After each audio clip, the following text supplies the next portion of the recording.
The crystal chandeliers cast dancing shadows across marble floors. Designer gowns sweep past polished shoes. This is the Getty Center Spring Gala, where Los Angeles' elite gather to celebrate wealth disguised as charity. 20-year-old Isabella Torres moves through the crowd. Black uniform, white apron, invisible, the way servers always are. She balances a tray with the practiced grace of someone who's worked 3 jobs since high school. Against her dark skin, a silver necklace catches the light. A crescent moon intertwined with a compass rose. Weathered, old, beautiful. A woman's voice cuts through the murmur. Isn't it inappropriate for the help to wear jewelry, especially something so ostentatious? Heads turn, whispers ripple. Isabella's hand instinctively touches the necklace, the only possession from a past she can't remember. Then everything stops. 78-year-old Sophia Harrington stands frozen. Her champagne glass slips, shatters. Her face drains of color. She stares at the necklace. Her lips form silent words. Olivia, have you ever wondered what a single object could unlock? What secrets hide in plain sight, waiting for the right moment to shatter everything you thought you knew? 3 days earlier, Isabella's apartment in Watts, 482 square FT, peeling paint. A window that won't close all the way. But it's hers. Nursing textbooks cover every surface. Anatomy, pharmacology, patient care, finals in 2 weeks. Between double shifts at prestige events, catering, and studying, sleep is a luxury she can't afford. On her makeshift desk, it's a worn manila folder, her entire history inside. She opens it. The same documents she's read 1,000 times. Birth certificate, baby girl Torres, ward of the state. Date found, July 20th, 2005. Location, UCLA Medical Center, Los Angeles. A single photograph of the necklace. Handwritten note attached. This was pinned to your blanket when they found you. I kept it safe. Mrs. Foster, Margaret Foster, her foster mother from age 12 to 16, the only person who ever felt like family, dead 7 years now from cancer. Isabella traces the compass rose with her finger. 4 directional points, north, south, east, west, and beneath them, engraved in tiny script, June 10th, 2005. 2 weeks before she was found abandoned, her roommate Mia Sanchez appears in the doorway. Fellow nursing student, best friend, the sister she chose. You're doing it again. Mia's voice is gentle. The necklace thing. It means something, Mia. Isabella doesn't look up. This engraving, it's custom work. Expensive. Someone cared enough to have this made. Maybe your birth mom was rich and had a breakdown, or maybe she was running. Isabella closes the folder. Either way, I need to focus. Finals won't pass. But the necklace stays around her neck. It always does. 20 years. She's never taken it off. Not once. 2 days earlier, prestige events, catering, a cramped office that smells like coffee and stress. Mike Donovan, Isabella's supervisor, waves her in. Mid-50s, perpetually exhausted. 3 ex-wives, but decent enough. Big event tomorrow night. He slides a file across his desk. Getty Center Spring Gala. Sophia Harrington is making some massive announcements. $500 million to children's charities. Isabella knows the name. Everyone does. Sophia Harrington, banking dynasty. Widow of Henry Harrington. Foundation work that's reshaped child welfare across 3 states. Childless, notoriously private, ruthlessly generous. We need reliable people. Mike taps the file. It's double pay. Tips from these folks. He whistles. Could be a month's rent in one night, Isabella calculates. Double pay covers next semester's books. Maybe even catches her up on electricity. I'm in professional attire only. Mike's expression turns serious. No jewelry except simple studs. These people notice everything. They judge everything. Isabella's hand moves to her necklace. This is no exceptions. Mike cuts her off. I'm serious, Isabella. One complaint and we lose the contract. She nods, but her fingers stay wrapped around the silver crescent. She's never taken it off. Not for gym class, not for hospital clinicals, not for anyone. Tomorrow won't be different. Same time across Beverly Hills. The Harrington estate. 15,000 square FT of history and grief. Sophia Harrington sits in her private study. Lawyers and financial advisors crowd the room. Tomorrow's announcement. $500 million, her life's work. But her attention keeps drifting. Above the fireplace hangs a portrait. A young woman, auburn hair, laughing eyes. Around her neck, a silver crescent moon necklace. Olivia Harrington, 1985 to 2005. Her daughter, dead 20 years. Ethan Blake, Sophia's assistant, notices her distraction. 37. Sharp, loyal, been with her a decade. Mrs. Harrington. The speech revisions. Sophia blinks. Olivia would be 40 now. Her voice is soft, distant. She would have loved this work, helping children. Ethan's expression softens. She'd be proud of you. Would she? Sophia touches the compass rose brooch pinned to her lapel, matches the necklace in the portrait. I couldn't save her. I couldn't even save her baby. The room goes quiet. Everyone knows the story, the tragedy that broke Sophia Harrington, Olivia, 7 months pregnant, car accident, brain dead by morning. The baby didn't survive the emergency surgery. Sophia buried them both, mother and child. July 2005. The necklace disappeared that night. Olivia's personal effects at UCLA Medical Center. Gone, despite private investigators. Despite a $50,000 reward, gone. Like her daughter, like her grandchild, gone. Ethan clears his throat. The gala tomorrow. It's about moving forward. Is it? Sophia looks at the portrait, at the necklace frozen in oil paint. Or is it about pretending the past doesn't haunt us? She commissioned that necklace in Milan, June 2004. Mother-daughter trip. 2 matching pieces. 1 necklace for Olivia, 1 brooch for herself, both engraved with the date they'd returned to collect them. June 10th, 2005. They never made that trip. Olivia died July 17th, 2005, 2 weeks after the engraving date. The necklace was around her neck when the paramedics brought her in. By morning, it was gone. Sophia has spent 20 years wondering who took it.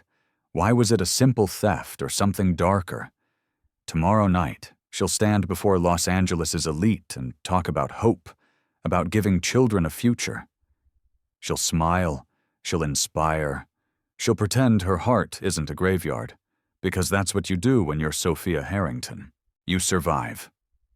2 women, 2 lives, 1 lost object. Tomorrow night, fate will force them into the same room, and nothing will ever be the same. The gala. Moments after the champagne glass shatters, security moves fast. 2 men in black suits appear beside Sophia. Ethan rushes through the crowd, but Sophia doesn't move. Can't move. Her eyes stay locked on Isabella on the necklace. The ballroom falls silent. 500 of Los Angeles' wealthiest holding their breath, watching a billionaire stare at a server. Sophia's voice breaks the silence. Barely a whisper, but it carries. Where did you get that necklace? Isabella's heart hammers. Every eye on her, judging, assuming. She's been in this position before. Always an outsider. Always suspected. It's mine. Her voice is steadier than she feels. I've had it since I was a baby. That's impossible. Sophia takes a step forward, her hands tremble. I had that necklace made. Custom in Milan. There's only one. The crowd murmurs louder now. Accusations floating in the air. Stolen. Must be stolen. A woman steps forward. Mid-40s, perfectly tailored dress, A smile that doesn't reach her eyes. Lauren Harrington, Sophia's daughter-in-law by marriage to her late nephew. Mother Sophia. Lauren's voice drips with concern. Perhaps we should discuss this privately. I'm sure there's a reasonable explanation. Her tone says there isn't, but Sophia ignores her, moves closer to Isabella, her eyes desperate, hungry, seeing something no one else can see. May I? Sophia's hand reaches out, stop inches from the necklace. Please. Isabella wants to run, to disappear like she's learned to do her whole life. But something in Sophia's eyes stops her. Not anger, not accusation, grief, raw, devastating, ancient.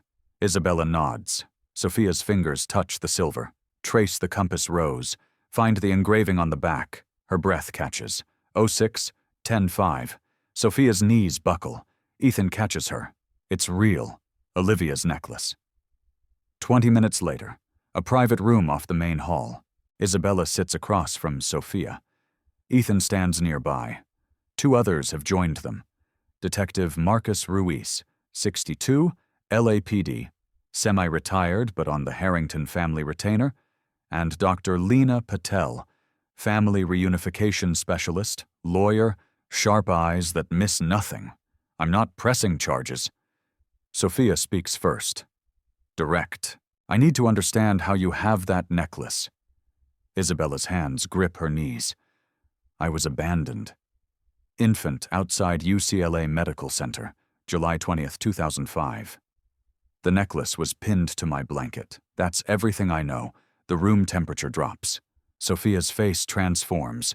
Color draining. Hands shaking harder. July 20th, UCLA Medical. According to my intake papers, yes, Ethan and Detective Ruiz exchange looks. Ruiz speaks carefully. Mrs. Harrington's daughter, Olivia, died July 17, 2005, at UCLA Medical Center. Brain aneurysm following a car accident. The words hang in the air. Impossible, terrible, true. Dr. Patel leans forward. Ms. Torres, do you have medical records, birth documentation? Just what the state gave me. Isabella pulls papers from her purse. Always carries them, her entire identity in a folder. Generic birth certificate. No parent names. No history. Sophia's hands shake as she removes her compass rose brooch. Place it on the table beside Isabella's necklace. They're unmistakably matched. Same metalwork, same patina, same tiny maker mark underneath. G.R. Rossi, Giovanni Rossi, Milan. The jeweler Sophia commissioned in 2004. Olivia was 7 months pregnant when she died. Sophia's voice fractures, breaks. The doctors told me the baby didn't survive. Emergency C-section. Too much trauma. They showed me. They said it was over. Silence crashes through the room. Detective Ruiz clears his throat. Mrs. Harrington, if you're suggesting, I'm not suggesting. Sophia's business voice surfaces, sharp, commanding. I'm stating facts. My daughter died at that hospital. 3 days later, a black infant was found abandoned at that same hospital wearing my daughter's necklace. I want to know what happened. Isabella's world tilts, spins. Are you saying I might be? I'm saying we need DNA tests. Sophia's eyes meet hers immediately. 4 hours later, a 24-hour medical lab in Beverly Hills. Cheek swabs, labels, chain of custody forms, expedited processing costs more than Isabella makes in a month. Sophia pays without blinking. While they wait, Detective Ruiz opens his laptop. 20 years of digital archives from UCLA Medical Center, July 17, 2005. Ruiz reads aloud. Olivia Harrington, admitted 11:47 p.m. Motor vehicle accident, severe head trauma, passenger side T-bone collision at intersection of Skip the Delivery. Sophia's voice is tight. Controlled. Emergency C-section performed at 1:23 a.m. due to fetal distress. Ruiz's frown deepens. Official record states infant female delivered still 1:51 a.m. Mother expired at 2:04 a.m. from cerebral hemorrhage. Sophia closes her eyes, reliving the worst night of her life. Ruiz continues. July 20th, 2005. Infant female found by maintenance worker David Jenkins. 6:20 a.m. near the ER entrance. Estimated age 3 to 4 days. The preliminary exam showed good health, no distress. The baby had one distinguishing mark. He pauses. Small strawberry birthmark. Left shoulder blade. Isabella's breath stops. Sophia notices. What is it? Isabella's voice is barely audible. I have a birthmark. Left shoulder blade, strawberry-shaped.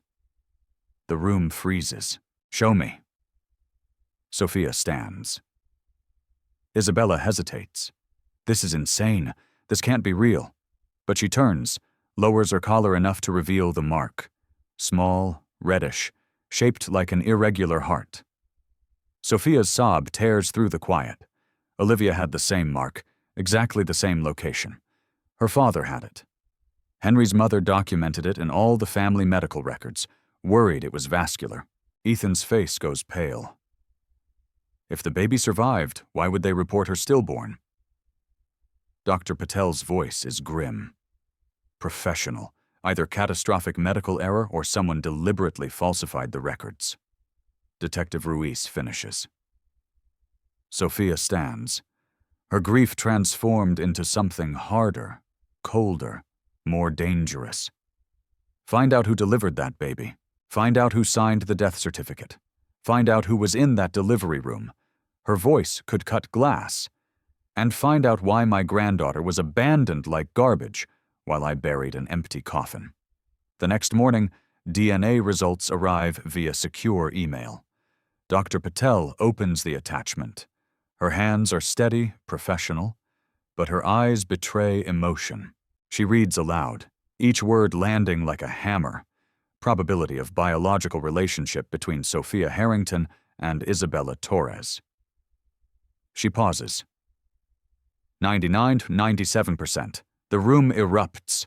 Lauren Harrington, who inserted herself into this meeting, goes pale. That's impossible. I was there. I saw Sophia at the funeral. You saw a funeral for my daughter. Sophia's voice is steel. No one showed me the baby. They said it would be too traumatic. Isabella can't breathe, can't think. 20 years. Foster homes, poverty, loneliness, questions no one could answer, all because of a lie. Why? Her voice breaks. Why would someone do this? Ethan's expression darkens. Maybe we should ask who benefited from Olivia's death. All eyes turn to Lauren. Her face flushes. How dare you? I wasn't even married to James in 2005, but you were dating him. Ethan's voice is quiet. Deadly. You were at the hospital that night. The temperature drops. Detective Ruiz opens a new file. Let's talk about the delivery room. Who was there? Who had access? Who signed what? These are the kind of black stories that remind us. Sometimes the most touching stories are buried under decades of lies, and someone was willing to destroy a life to keep those lies hidden. Who falsified the hospital records? Why was Isabella abandoned? What did Lauren know? 72 hours after the DNA results. Sophia's estate attorney, Victoria Liang, arrives with boxes. 20 years of financial records, estate documents, trust amendments, the paper trail of a fortune. She spreads them across Sophia's conference table. Detective Ruiz, Ethan, Dr. Patel, Isabella, Sophia, and Lauren all present. Lauren brought her own lawyer, William Kingsley, silver hair, expensive suit, retainer that could fund a hospital wing. Victoria speaks like she's presenting evidence because she is. When Olivia died in 2005, her estate was structured with a clear hierarchy. She points to a document. If her child survived, the child inherited Olivia's share. Approximately $1.8 billion in today's valuation. Isabella's stomach drops. Billion with a B. With no surviving heir, Olivia's share reverted to the 1998 Trust Amendment. Victoria slides another page forward. The secondary beneficiary was James Harrington, Sophia's nephew. Lauren's face hardens. James is dead. pancreatic cancer. 2019. What does this have to do with everything? Ethan cuts her off. James managed Harrington Industries from 2005 until his death. You've managed it since, and the foundation. Detective Ruiz pulls up financial records on his laptop. Let's talk about money. July 2005, Dr. Robert Langley, administrator of UCLA Medical Center, received a $250,000 consulting fee. He turns the screen, shows the wire transfer from Harrington Industries' legal department, approved by James Harrington. The room goes silent. Sophia's voice is ice. James authorized $250,000 to the hospital administrator the same month my daughter died. It gets better. Ruiz clicks to another screen. July 2006. Langley received $500,000 from a shell corporation, Clearwater Medical Consulting, dissolved in 2007. Registered agent. He looks at Lauren. Alex Dumont, your first cousin. Lauren stands. I'm calling my attorney. Sit down. Sophia's command stops her cold. You're not leaving until we understand what happened. Lauren sits, but her lawyer leans in, whispers urgently. Detective Ruiz continues. Hospital staff present at Olivia's delivery. Primary surgeon Dr. Brian Foster, retired, living in Nevada. Surgical nurse Susan Blackwell, retired, New Hampshire. Anesthesiologist Dr. Stephen Hale, deceased. 2010. He pauses on the next name. Attending physician who signed the stillbirth certificate, Dr. Edward Klein. A photo appears. Man in his 40s, white coat, confident smile. Klein was terminated in 2006 for falsifying patient records. Unrelated case, lost his medical license in 2008. Last known address, Austin, Texas. Ethan leans forward. Someone paid him. That's speculation. Kingsley, Lauren's lawyer, objects. You have no evidence. Then explain the money. Sophia's voice cuts like a blade. Explain why my nephew paid the hospital administrator. Explain why Lauren's cousin's company paid him more. Lauren's composure cracks. James handled legal affairs. I don't know every transaction. You were there. Isabella's voice surprises everyone, including herself. The night my mother died, you were there. I was James's girlfriend. Of course I was there. And 3 days later, I was abandoned. Isabella stands, faces Lauren with a necklace worth thousands. Why didn't whoever left me just sell it? Why keep it with me? Silence. Dr. Patel speaks quietly because it was insurance. If the baby was ever found, the necklace was proof. Proof someone wanted the baby gone, but couldn't bring themselves to she doesn't finish. Doesn't need to. That afternoon, Detective Ruiz makes calls. Susan Blackwell, the surgical nurse, 71 now, agreed to a video call. Her face appears on screen, weathered, tired, guilty. I wondered when someone would come asking. Her voice shakes. 20 years. I've had nightmares, every single one. Sophia leans toward the screen. Tell us what happened. Susan takes a breath. The baby didn't die. She was perfect, crying, pink, healthy. 7 L2 Oz. Isabella's hand covers her mouth. But Dr. Klein, he took her out of the delivery room, told us to document stillbirth. I tried to object. He said it was complicated. Family request. Family request? Sophia's voice is sharp. That's what he said. I thought maybe. I don't know what I thought, but I was young, scared. He was attending. Ruiz speaks gently. What happened next? 3 days later, I was leaving my shift. Saw Dr. Klein in the parking garage, level B. He was with someone, a woman, dark hair, red coat. They were arguing. Ethan stiffens. Did you see her face? No, but I saw him hand her something wrapped in a hospital blanket. I didn't realize until years later what I had witnessed. Why didn't you report it? Dr. Patel asks. Susan's face crumples. I tried. Went to Dr. Langley, the administrator. He told me I was mistaken, traumatized from the delivery. Then I started getting letters. What kind of letters? No return address. Typed. Said my family would be hurt if I talked. Said my daughter. She was 8. Then they knew her school. Send me pictures of her playground. Sophia closes her eyes, so I kept quiet. Got a transfer to a different hospital. I tried to forget.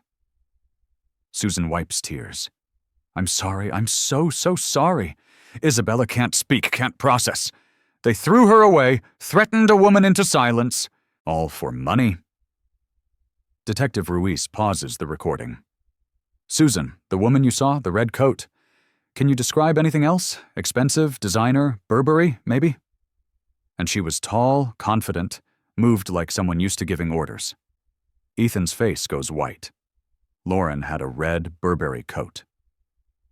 2005. I remember because James bought it for her. Christmas 2004. All eyes turn to Lauren. She's pale, shaking. Thousands of women own red coats. This is absurd. You're building a conspiracy from then take a polygraph. Sophia's voice is cold, merciless. If you have nothing to hide, I don't have to prove my innocence.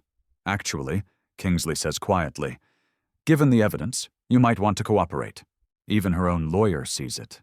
That night, Sophia's study. Isabella sits by the window, looking at the city lights, trying to process that she's a billionaire's granddaughter, that her entire life was a lie, that people destroyed her for money. Sophia enters with tea, sits beside her. I don't know how to be a family. Isabella's voice is small. I don't know how to be your granddaughter. I don't know how to be a grandmother. Sophia's honesty is gentle. But we'll learn together. They threw me away. Isabella's voice breaks like I was garbage. No. Sophia takes her hand. They stole you. They're not the same thing. You were wanted desperately. I just didn't know you existed. Isabella looks at her. This woman who's a stranger, who's her grandmother who lost 20 years? What if we can't prove it? What if they get away with it? Sophia's eyes harden. They won't. I promise you that. A knock on the door. Ethan enters, face grim. Detective Ruiz found Dr. Klein in Texas. He's willing to talk. Sophia stands. Then we go to Texas. There's something else. Ethan hesitates. Ryan Voss, private security contractor. He's been asking questions about Isabella, following her. Who hired him? Harrington Industries Security Division. Approval code traces to Lauren. These real-life stories teach us when the powerful feel threatened, they don't just hide the truth, they hunt it. And Isabella just became the target. Austin, Texas. 2 days later, Detective Ruiz and Ethan stand outside a rundown apartment complex, peeling paint, broken railings, the smell of desperation. Dr. Edward Klein lives here now. 3rd floor, Unit 312. Ruiz knocks once, twice. Footsteps shuffle inside. The door opens.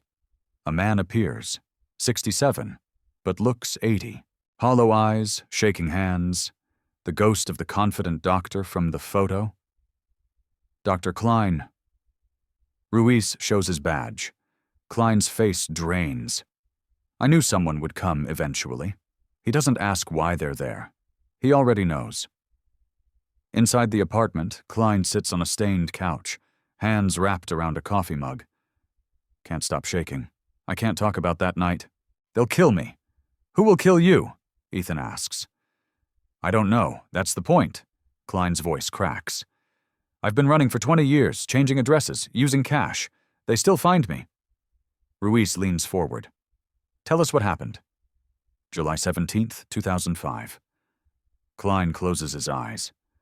I was paid $100,000 cash delivered to a PO. Box in 3 installments. Paid to do what? Falsify the still birth certificate. Take the baby to a specific location. Leave her there. The words land like stones. Where? Ethan's voice is tight. Maintenance closet, near the loading dock. Level B. I was told someone would pick her up. Take her to a good family? Adoption? private, no paperwork. You believed that? Klein's laugh is bitter. I wanted to believe it. $100,000 pays a lot of gambling debts. So I documented stillbirth, took the baby, left her in that closet wrapped in a hospital blanket with the necklace. It was around the mother's neck when she died. I thought, I don't know, maybe the baby should have something from her. Ruiz's jaw tightens. What happened next? I left, came back an hour later to check. The baby was gone. I thought everything went according to plan. Klein's voice drops, but 3 days later, I saw the news. Abandoned baby found at UCLA Medical. I realized whoever was supposed to pick her up didn't. They just moved her to the ER entrance and left her. Ethan stands paces. Who contacted you? Who set this up? I never met them directly. Everything was phone calls, burner phones, instructions delivered by text, money, and cash drops. You must have heard something. A name. A voice. Klein hesitates. There was one voicemail left by mistake. A woman's voice. She said, "Tell Langley it's done." Then she hung up. Realized her error, called back immediately and said, "Forget that message. Can you describe the voice?" Educated, cold, used to giving orders, and he pauses. She had a slight accent, not strong, but they're European maybe, or someone who'd lived abroad. Ruiz and Ethan exchange looks. After that night, the threats started. Klein continues. Letters, photos of my daughter at school, her route home. I moved to Texas, changed my name on lease documents, stopped practicing medicine, but they still found me. He pulls up his shirt, shows a scar across his ribs. 2 years ago, man with a knife in a parking lot outside a grocery store said, if I ever talked, next time would be fatal. Back in Los Angeles, Sophia's estate. Isabella can't sleep. It's 3 a.m. She's in the guest house. Sophia insisted she stay in. 24-hour security outside. Her phone buzzes. Text from Mia. You okay? Saw the news. This is insane. The media found out. Of course they did. Nothing stays secret in Los Angeles. Headlines everywhere. Harrington heir found after 20 years. Baby Isabella, stolen or abandoned. Billionaire's lost granddaughter raised in foster care. Isabella doesn't respond.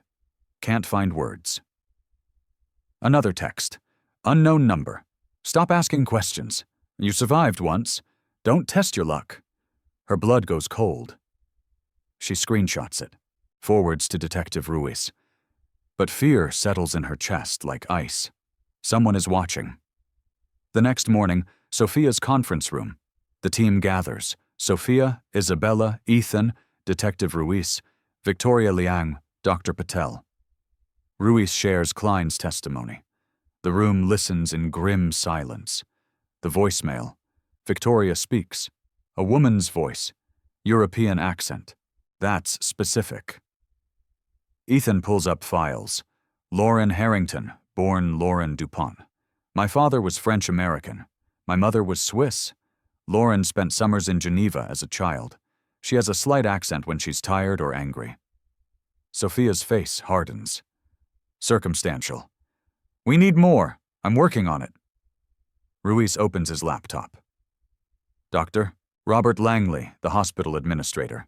Current address, Dallas. I have a warrant being processed. How long? 48 hours. Too long. Sophia stands.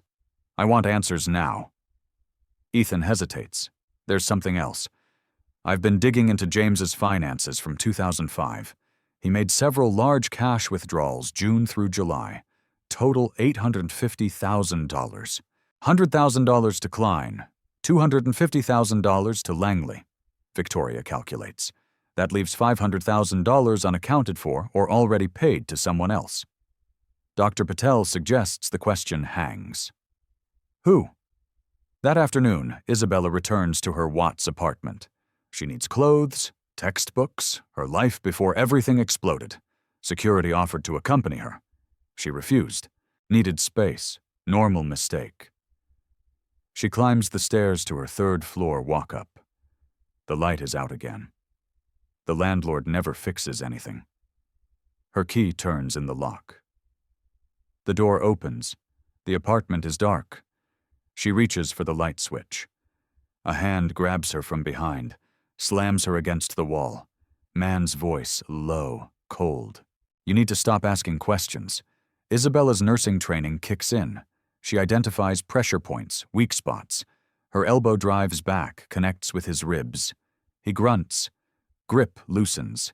She spins, sees his face, mid-40s, scar across his left eyebrow, dead eyes. He pulls a knife. They said to make it look like a robbery. Isabella's heart hammers. She's 3 FT from her door, 10 FT from the stairs. He lunges, she drops, rolls. His knife hits the wall where she was. She runs down the stairs. He's behind her. Heavy footsteps. Getting closer.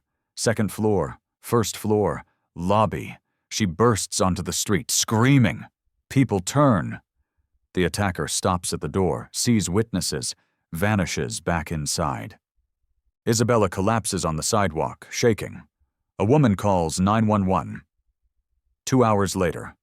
Police station. Detective Ruiz reviews security footage. The camera caught the attacker entering Isabella's building. Facial recognition runs. Ryan Voss. Ruiz pulls up a file. Private security contractor works for corporate intimidation firms. Specialty making problems disappear. Who hired him? Sophia demands. She arrived within minutes of hearing about the attack. Harrington Industries Security Division. Payment authorized 3 days ago. Ethan pulls up the approval code. His face goes pale. Lauren's digital signature. Sophia's rage is quiet, controlled, deadly. Arrest her now. We're working on it, Ruiz says. But Voss disappeared. Without him, it's harder to prove. His phone rings. He answers, listens. His face changes. Ryan Voss was found dead in his apartment an hour ago. Single gunshot, apparent suicide. The room goes silent. That's not suicide. Ethan says what everyone's thinking. That's tying up loose ends. Isabella sits in the corner processing. Someone tried to kill her, then killed the killer to cover tracks. Sophia sits beside her, takes her hand. You're staying at the estate. No arguments. Isabella doesn't argue. Can't. That night, a phone call. Detective Ruiz's phone rings. Unknown number. Detective Ruiz. A man's voice. Old, weak. My name is Father Joseph Mendoza. I'm a priest, hospice care at St. Mary's. I've been following the Harrington case in the news. How can I help you, Father? It's what I can help you with. The priest coughs. I'm dying. Heart failure. Weeks left, maybe days. I need to speak with Mrs. Harrington. It's about James, her nephew. Ruiz sits up straight. What about James? He came to confession. 2019. Days before he died. He was tormented. Couldn't find peace. Father, the seal of confession. James asked me to break it if the truth ever came out. He gave me written permission, signed, notarized, the priest's breathing labors. He told me what he did. All of it. But he wasn't the one who planned it. Ruiz's pulse quickens. Who planned it? Someone Olivia trusted. Someone she loved like a sister. The priest pauses. He gave me a name. Dr. Elena Vargas. The world stops. Olivia's best friend. Ruiz can barely speak. James said she came to him in June 2005. Told him the baby would ruin both their lives. Told him they could make it disappear. She had connections at the hospital. She had a plan. Ruiz stands pacing. Why would Elena Vargas want Olivia's baby gone? Money, debts, desperation. Father Mendoza coughs again, harder. James said Elena was the one who arranged everything, paid everyone, threatened everyone. He just provided the money and looked the other way. Sometimes the touching stories we hear about friendship hide the darkest betrayals because the people closest to us know exactly how to destroy us. The name drops like a bomb. Dr. Elena Vargas, Olivia's best friend, maid of honor at her wedding. The woman who held Sophia's hand at the funeral. Detective Ruiz pulls up files. Within minutes, her life spreads across his screen. Elena Vargas, now 46, psychiatrist, private practice in Beverly Hills, successful, wealthy, respected. But 2005 tells a different story. UCLA roommates Olivia and Elena, 2001 to 2005, inseparable. Every photo shows them laughing, arms linked, sisters by choice, until money destroyed everything. Ruiz digs deeper. January 2004, Elena married Daniel Vargas, hedge fund manager, worth $4 million. March 2004, Daniel filed for divorce. Cause infidelity, his infidelity. New girlfriend, Emily Hayes, 26, former assistant. The divorce was brutal. Daniel's lawyers argued Elena contributed nothing to his wealth.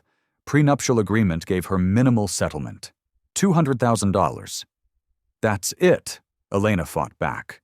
Olivia testified as a character witness, spoke about Elena's support during Daniel's business ventures, her sacrifices. It didn't matter. The judge sided with Daniel.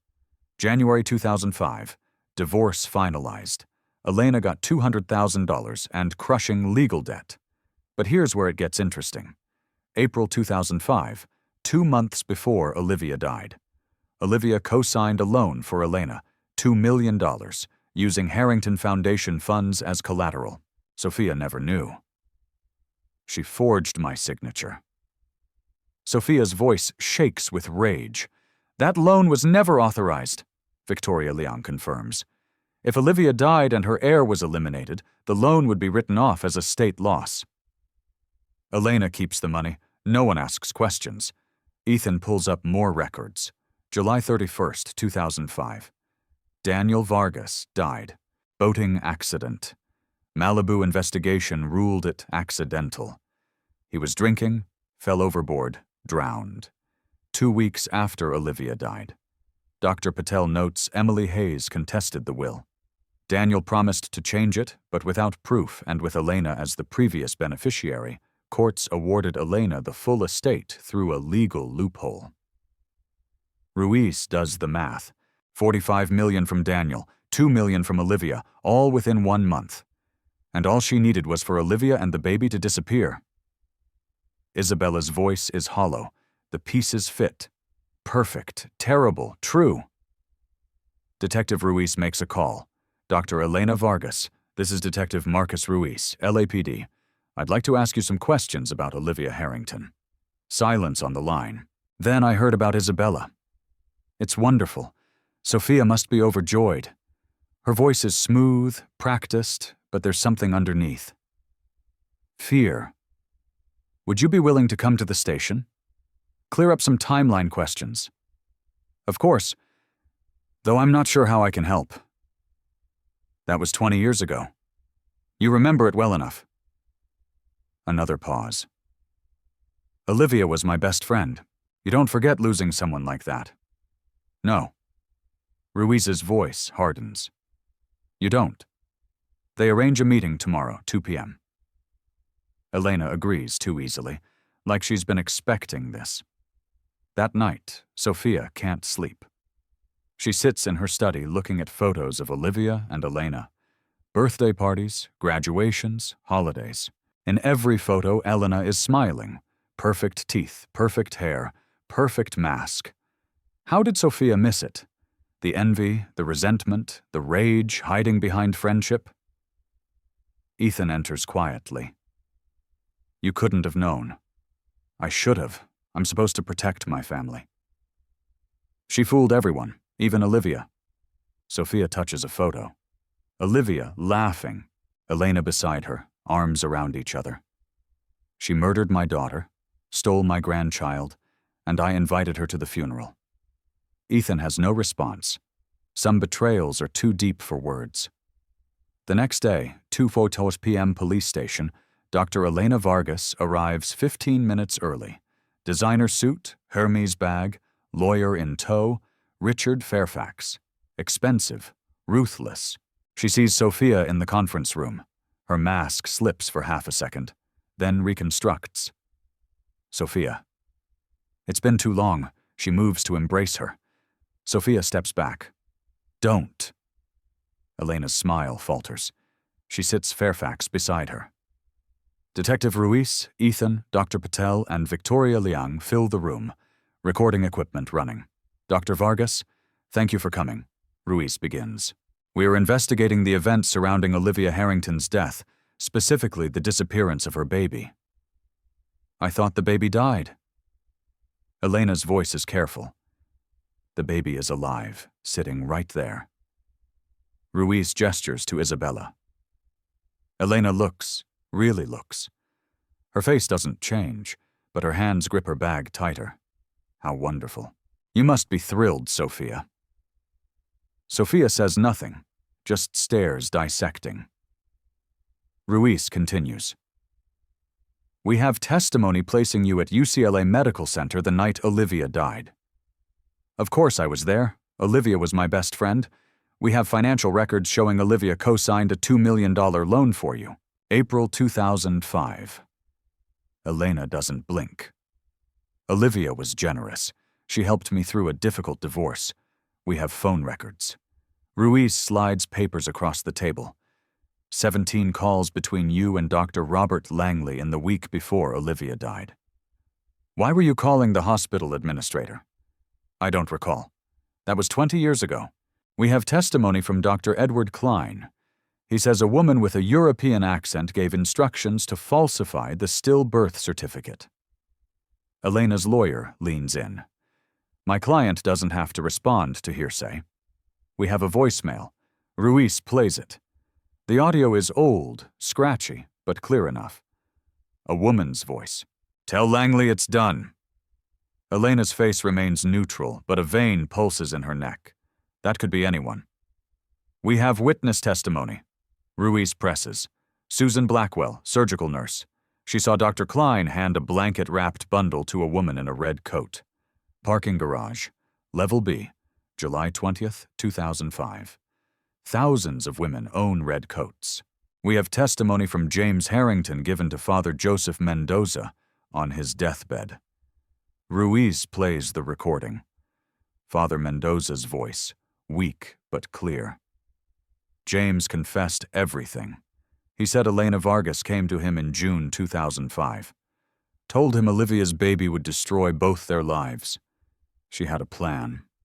Contacts at the hospital. All James had to do was provide money and stay quiet. The room goes silent. Elena's mask cracks just slightly. James was dying. Delirious. This is inadmissible. Actually, Victoria Liang says James signed a notarized statement giving Father Mendoza permission to break the seal of confession if the truth emerged. It's admissible.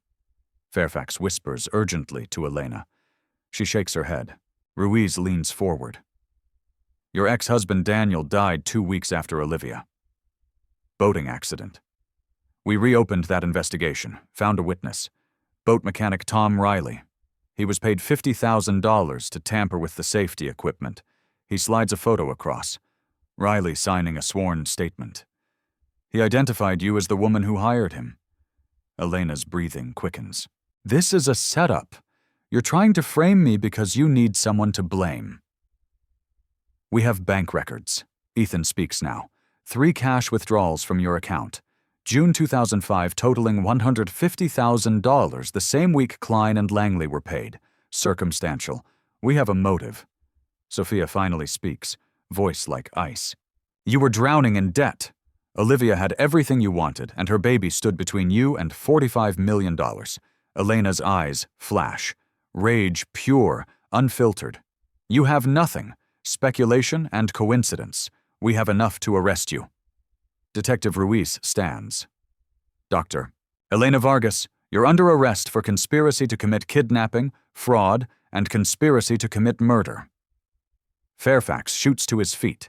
This is outrageous. You'll be hearing from... But something breaks in Elena. 20 years of pretending, of hiding, of fear. It shatters. She stands, pushes Fairfax aside. You want the truth? Her voice rises. Fine. Yes, I did it. All of it. Fairfax grabs her arm. Elena, stop talking. She shakes him off. Olivia had everything. Her composure explodes. Money, family, love, and she was going to waste it playing Mother Teresa.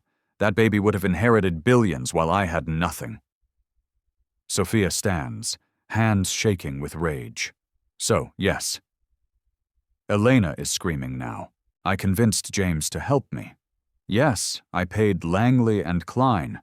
Yes, I told them to abandon the baby because I couldn't risk her growing up and asking questions. Isabella can't breathe, can't process. And yes, I had Daniel killed.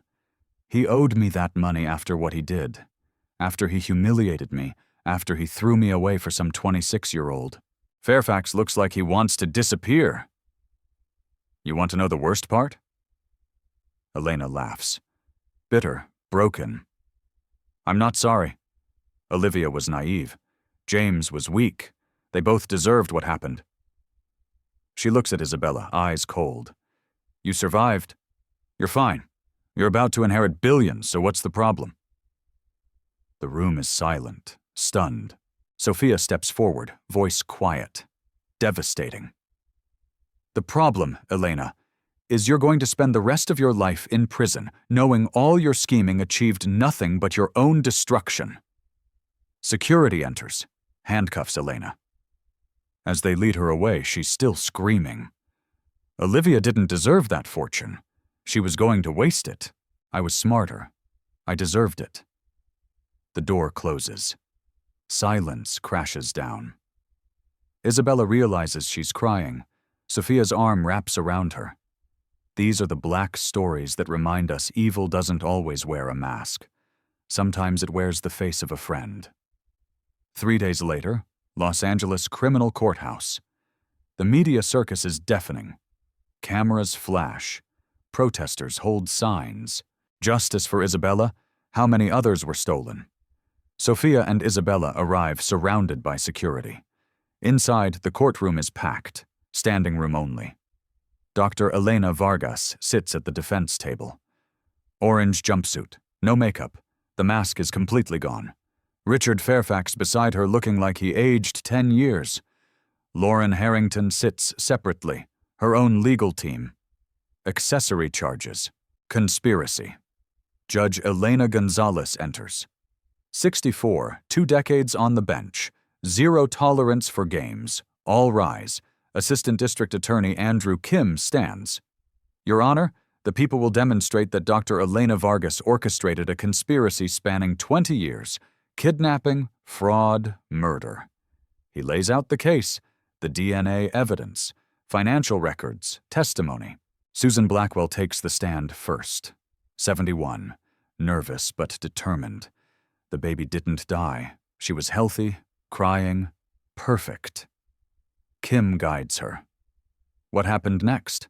Dr. Klein took her, told us to document stillbirth, said it was a family request. What did you witness 3 days later? I saw Dr. Klein in the parking garage with a woman, dark hair, red coat, expensive. He handed her something wrapped in a blanket.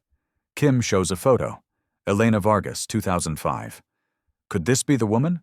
The build matches, the height, the confidence. Fairfax cross-examines, tries to poke holes. Susan doesn't budge.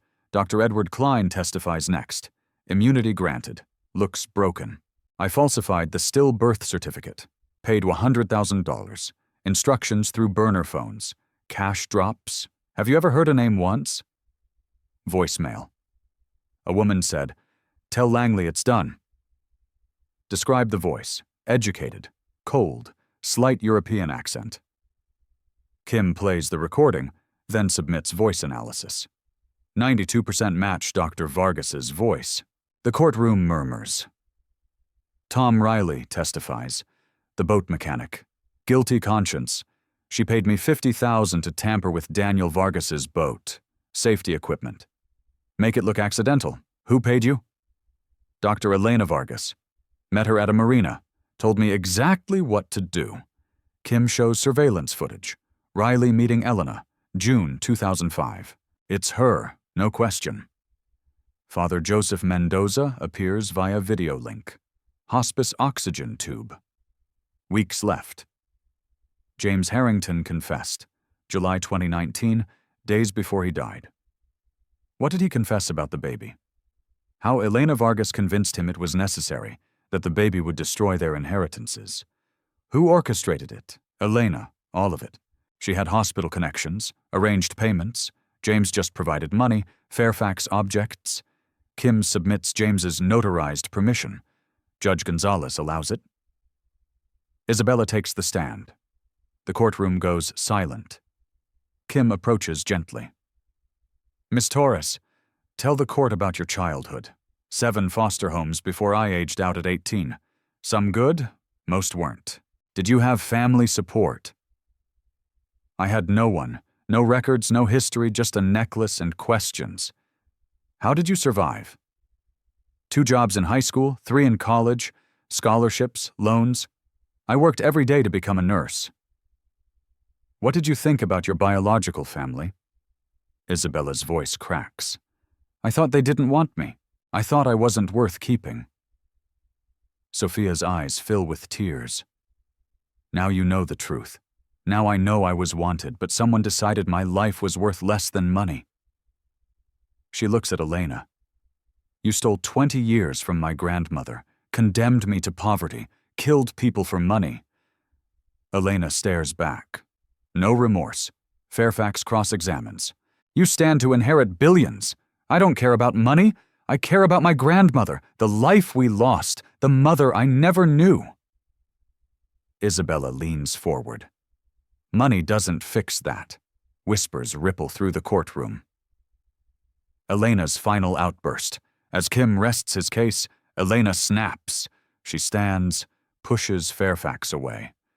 You all act so righteous, but you do the same. Olivia was going to waste billions on charity, on strangers. Judge Gonzalez bangs her gavel. Dr. Vargas, sit down. No, I worked for everything. Olivia had it handed to her. She didn't deserve it. Sit down or I'll hold you in contempt. I'm already going to prison. Elena laughs bitter. My only mistake was not destroying that necklace. Security moves toward her. Olivia was weak. James was weak and that baby. She points at Isabella. Should have stayed lost. Security restrains her, drags her back. She's still screaming. Judge Gonzalez's face is stone. I've heard enough. She reviews the evidence, the testimony, the confession. Doctor, Elena Vargas, I find probable cause on all charges. How do you plead? Elena cuts off her lawyer. Guilty to everything. The courtroom explodes, sentencing. Judge Gonzalez's voice cuts through chaos. Dr. Vargas, you destroyed lives, murdered 2 people, stole a child's identity, corrupted professionals, threatened witnesses. She pauses. I sentence you to life in prison without parole. Sentences consecutive plus civil liability. Elena doesn't react. Empty. Lauren Harrington, 30 years. Parole after 20. Dr. Robert Langley, 15 years. Dr. Edward Klein, 10 years. License permanently revoked. As they're led away, Sophia reaches for Isabella's hand. Justice is served. Outside the courthouse, reporters swarm. Sophia makes a brief statement. My granddaughter was stolen 20 years ago by people I trusted. Today, justice affirmed that cruelty will not go unpunished. We ask for privacy as we heal. Isabella speaks quietly to every foster child wondering if you matter. You do. Your story matters. Don't let anyone tell you otherwise. The crowd erupts in support. They walk to the car, hand in hand. Grandmother and granddaughter. The past can't be changed, but the future is theirs to write. In touching stories like these, justice doesn't erase pain, but it proves that truth always finds its way home. 6 months later, Isabella walks through the Harrington estate gardens. Morning sun filters through oak trees, birds singing. Peace she never knew existed. She lives in the guest house now, a compromise. Sophia wanted her in the main house. Isabella needed space, independence. They're learning slowly. Sophia wants to give everything. clothes, cars, vacations, make up for 20 lost years in 6 months. Isabella wants to earn her own way, finish what she started, prove she's more than a lost heir. They clash often, but they're trying. Last week, Isabella's nursing school graduation. Sophia sat in the audience front row. Tears streamed as Isabella crossed the stage. Degree earned through her own work, her own sacrifice, not family connections, not money, her own hands. Afterward, Sophia hugged her, whispered, "Olivia would be so proud." Isabella held on tight. "I wish I'd known her. You have her strength, her heart, her stubborn determination." Sophia smiled through tears. "You know her through yourself." They visit Olivia's grave together now, once a month, always on the 17th, the day Olivia died. Sophia places white roses. Isabella places her hand on the headstone. "I'm here, Mom," she whispers every time. "I'm okay. We're okay." Sophia doesn't cry anymore. Not at the grave. She talks instead. Tells Olivia about Isabella's achievements, her plans, her life, like Olivia is still listening. Maybe she is. The Olivia Harrington Foundation launches $200 million. Sophia's announcement was made 6 months ago.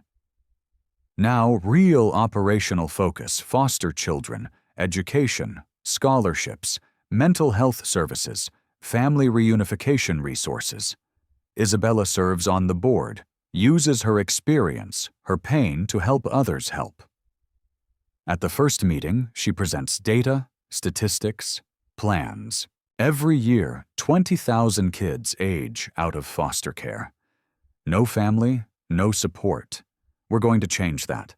The board approves every proposal.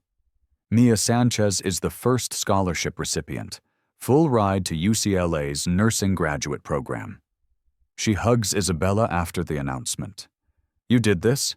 We did this," Isabella corrects. "We're not letting anyone else feel forgotten." System changes ripple outward. The Isabella Torres Act passed the California state legislature. Requires DNA banking for all abandoned infants. Comprehensive database cross-referencing. Family connection protocols. UCLA Medical Center restructures completely. New protocols. Multiple verifications for any infant death certificate. Independent review required. Detective Ruiz heads a new task force investigating hospital fraud, adoption corruption. They've identified 12 suspicious cases already. Dr. Patel publishes a book, Stolen Childhoods: How Medical Corruption Destroys Families, required reading in medical ethics programs nationwide. Changes happening because of Isabella's story. The civil lawsuit settles. $45 million from Elena's estate. UCLA Medical Center, co-conspirators, Isabella's portion, $30 million. She donates every penny: foster care reform, medical oversight programs, legal aid for family reunification. "I don't need guilt money," she tells reporters. "I need to make sure this never happens again." Sophia watches the press conference. Pride overwhelms her. 1 year after the gala, Isabella works her first shift. Registered nurse, UCLA Medical Center, NICU. Sophia argued against it. Too many painful memories. Too much trauma, Isabella insisted. "This is where Mom died, where I was stolen, but it's also where sick babies get saved every day. I want to be part of healing." She tends to a premature infant, monitoring vitals, adjusting IVs, speaking softly to terrified parents. During lunch, Sophia visits, brings homemade sandwiches, only slightly burnt. They eat in the cafeteria, surrounded by chaos, beeping machines, rushing staff. It feels normal, not perfect, not without pain, but real. Isabella touches her necklace, now accompanied by a compass rose bracelet Sophia gave her inscribed with both their names. "You know what's funny?" Isabella says, "What?" "I spent my whole life feeling lost, like I didn't belong anywhere." She looks at Sophia. "Now I realize I was never lost, just stolen. And you never stopped looking." Sophia's eyes fill. I didn't know I was looking, but my heart knew something was missing. They sit in silence, comfortable, complete. Closing voiceover. Isabella Torres was abandoned as an infant, labeled unwanted, told by society she didn't matter. For 20 years, she fought to survive in a world that discarded her.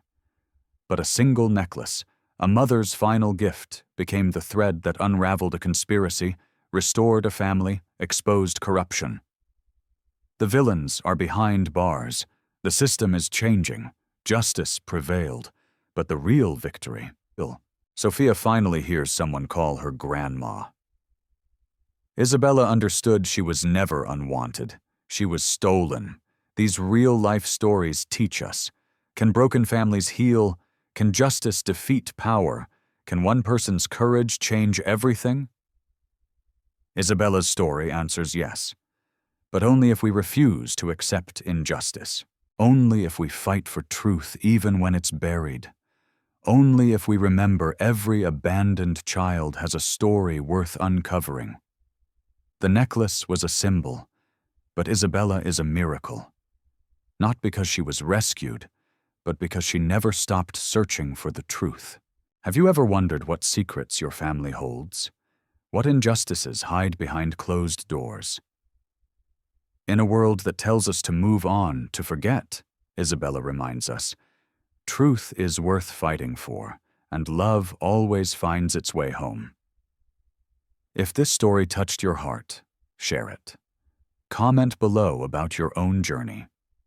Subscribe to hear more touching stories about real people overcoming impossible odds.